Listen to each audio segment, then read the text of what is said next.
क्या आप होटल में अपनी गर्लफ्रेंड या बॉयफ्रेंड के साथ रूम ले सकते हैं या नहीं? क्या पुलिस होटल में रेड मार सकती है या नहीं? क्या पुलिस आपको आपकी गर्लफ्रेंड या बॉयफ्रेंड के साथ होटल रूम में पकड़ लेती है तो आपको डरा धमका सकती है या नहीं? दोस्तों, इन सब सवालों के जवाब मैं आपको आज इस वीडियो में दूंगा और आपको क्लियरली बताऊंगा कि इस पे क्या लॉ है, क्या नहीं है। तो दोस्तों, वीडियो को जरा सा भी स्किप मत करिएगा, शुरू से लेके एंड तक पूरा देखिएगा। और मेरा YouTube channel Ashish Dawar the legal Baba को आप जल्दी से सब्सक्राइब कर लीजिए और साथ ही साथ मेरा फेसबुक पेज लीगल बाबा आप फॉलो और लाइक करिए, क्योंकि ऐसे लीगल अपडेट्स मैं आप लोगों को देता रहूंगा। तो गाइस, सबसे पहले हम ये सवाल लेते हैं कि क्या पुलिस होटल रूम में रेड कर सकती है या नहीं। दोस्तों, इस सवाल का जवाब है हाँ, पुलिस बिल्कुल होटल रूम में रेड कर सकती है और पुलिस को ये अधिकार बहुत सारी सेवरल एक्टिविटीज़ को ध्यान रखते हुए दिया गया है, जैसे कि होटल रूम में कोई प्रोस्टिट्यूशन एक्टिविटी तो नहीं चल रही, या फिर वेरियस सिक्योरिटी रीजंस को ध्यान रखते हुए पुलिस को ये राइट दिया गया है कि पुलिस कभी भी होटल रूम में रेड कर सकती है। तो दोस्तों, अगर आपका सवाल ये है कि हाँ, पुलिस अगर होटल रूम में क्या रेड कर सकती है या नहीं, तो इसका जवाब होगा हाँ। अब दोस्तों, अगर हम अपने नेक्स्ट सवाल की बात करें तो वो ये बनता है कि अगर आपने होटल में अपनी गर्लफ्रेंड या बॉयफ्रेंड के साथ रूम लिया हुआ है तो क्या पुलिस वहां पर आपको पकड़कर डरा धमका सकती है या नहीं। अब दोस्तों, इस कैटेगरी की बात करें तो बहुत सारे सवाल उठते हैं, जो कि मेरे पास भी क्वेरीज आती है उन सवालों की, जैसे कि पुलिस ने होटल रूम में पकड़कर आपको डराया धमकाया, या फिर आपके साथ मारपीट करी, या फिर आपके मदर या फादर का नंबर मांगा उनको कंप्लेन करने के लिए। तो दोस्तों, ये सारे सवाल जो है उन सबका एक ही जवाब है।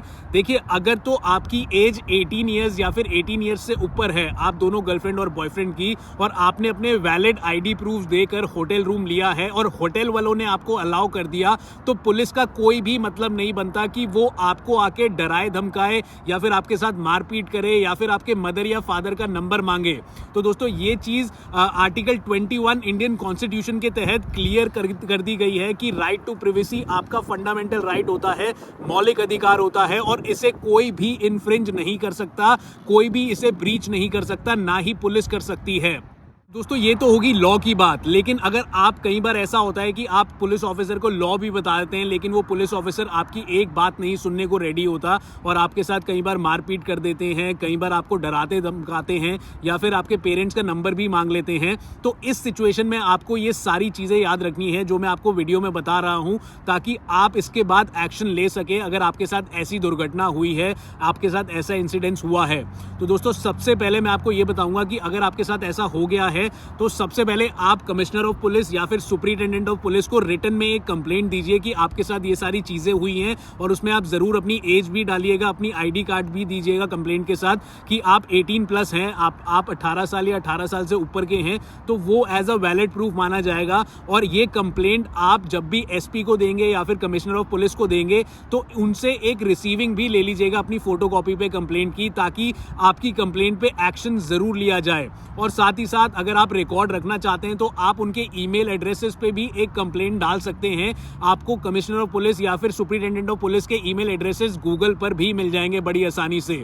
और दोस्तों, दूसरा स्टेप जो आपने लेना है वो ये करना है कि आप अपनी गर्लफ्रेंड के through national commission of women में भी एक कंप्लेंट डलवाइए, बिकॉज एनसीडब्ल्यू क्या होता है, एनसीडब्ल्यू जो भी विमेन से रिलेटेड क्राइम्स होते हैं, जो भी विमेन को परेशानियां होती है, वो इनसे डील करते हैं। तो आप एनसीडब्ल्यू में एक कंप्लेंट जरूर डलवाइए। साथ ही साथ आप ह्यूमन राइट्स कमीशन में भी एक कंप्लेंट डलवाइए, बिकॉज आपका फंडामेंटल राइट इन्फ्रिंज हुआ है, आपका फंडामेंटल राइट को ब्रीच करा गया है, तो आप ह्यूमन राइट्स कमीशन में भी एक कंप्लेंट डलवाइए। दोस्तों, ये सारे एड्रेसेस आपको गूगल सर्च करेंगे आप, वहां पर भी आपको मिल जाएंगे। और दोस्तों, अगर इन कंप्लेंट से भी आपके कंप्लेंट पे कोई एक्शन नहीं लिया जाता तो भी आपके पास एक रास्ता है, आप ऑनेबल हाई कोर्ट में अंडर आर्टिकल 226 इंडियन कॉन्स्टिट्यूशन के तहत एक रिट पिटीशन भी दर्ज कर सकते हैं। अब दोस्तों, आर्टिकल 226 इंडियन कॉन्स्टिट्यूशन क्या कहता है वो मैं आपको बताता हूं। अगर आपका कोई फंडामेंटल राइट, आपका मौलिक अधिकार कोई ब्रीच करता है, कोई तोड़ता है और उस पर कोई एक्शन नहीं लिया जाता, तो आप रिट पिटीशन में जा सकते हैं ऑनेबल हाई कोर्ट के पास अंडर आर्टिकल 226। इसके साथ साथ आप आर्टिकल 32 एंड आर्टिकल 226 में सुप्रीम कोर्ट के पास भी एक रिट पिटीशन डाल सकते हैं। अब दोस्तों, आपको ये तो पता लग गया कि अगर आप 18 साल से ऊपर के हैं तो आप होटल रूम बुक कर सकते हैं, लेकिन आपको कुछ चीज़ें ध्यान रखनी है होटल बुकिंग के टाइम।